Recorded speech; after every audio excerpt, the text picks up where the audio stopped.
हे guys, my name is Jyoti and welcome back to my channel food books and music.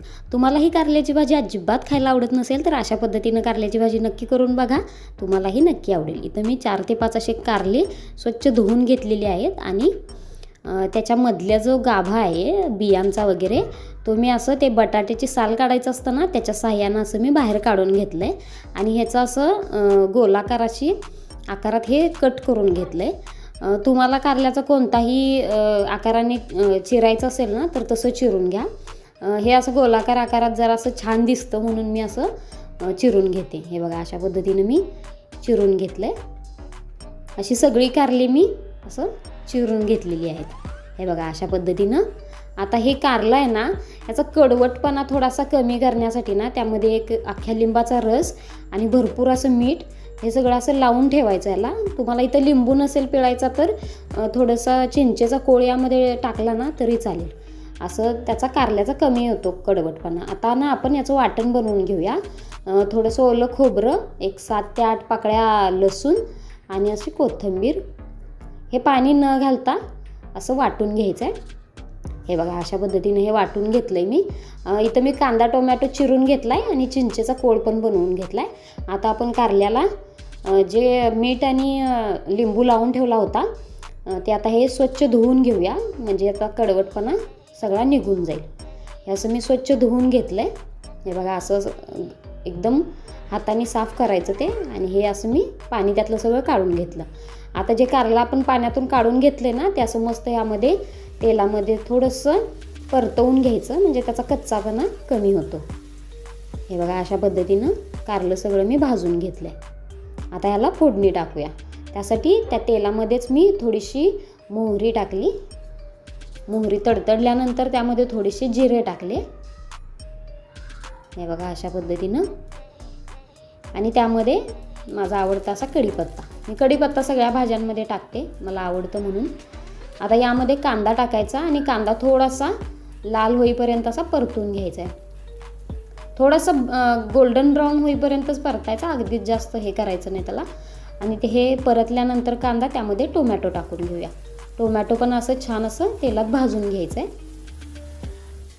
कारलं खूप पौष्टिक असतं. Sugar वगैरे असलेल्या लोकांनी कारलं खायला पाहिजे असं म्हणतात.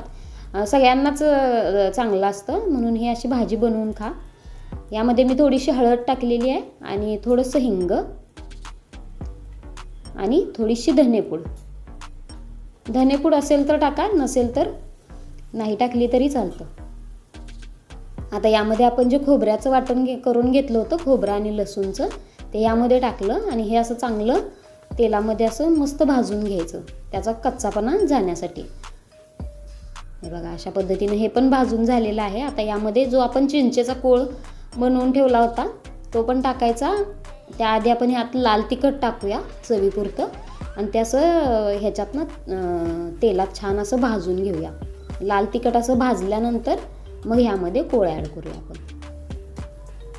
वा, चिंचेचा कोळ टाकल्याने ना अशा, आणि त्यानंतर गूळ पण टाकायचं आहे आपण ह्यामध्ये, त्यामुळं असं गोड आणि आंबट गोड अशी चव खूप छान लागते कारल्याची.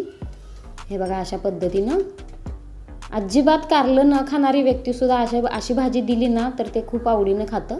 आता यामध्ये जे आपण कारलं भाजून ठेवलं होतं ते सगळे यामध्ये ॲड करूया. हे बघा, अशा पद्धतीने यामध्ये ॲड केलं. आता यामध्ये मीठ टाकूया आपण चवीपुरतं आणि हे चांगलं परतवून झाल्यानंतर यामध्ये असं पाणी टाकायचं. आपण गूळ टाकूया यामध्ये. गूळ खूप महत्त्वाचा आहे. कारल्याच्या भाजीमध्ये गूळ हा नक्की टाका. आंबट गोड अशी चव खूप छान लागते. आता हे परतवून घेऊया आपण आणि आता यामध्ये पाणी टाकूया. आणि हे कारलं हे केलेलंच आहे आपण, तेलामध्ये छान परतवून घेतलंय, तरी पण थोडंसं शिजू द्यायचं याला. चॅनेलला अजून सबस्क्राईब केलं नसेल तर नक्की करून घ्या. ही अशी भाजी घरी बनवून बघा आणि मला कमेंटमध्ये नक्की कळवा कशी झाली आहे. अशा पद्धतीनं आंबट गोड चवीची कारल्याची भाजी आवडली तर कमेंटमध्ये मला नक्की कळवा आणि लाईक करा, शेअर करा. चॅनेलला सबस्क्राईब करायला अजिबात विसरू नका. यावरती अशी मस्त कोथिंबीर हिरवीगार टाकून घेऊया. कारल्याची भाजी बनवून तयार आहे. भेटूया अशा सोप्या सोप्या रेसिपींसह नेक्स्ट व्हिडिओमध्ये. तोपर्यंत बाय.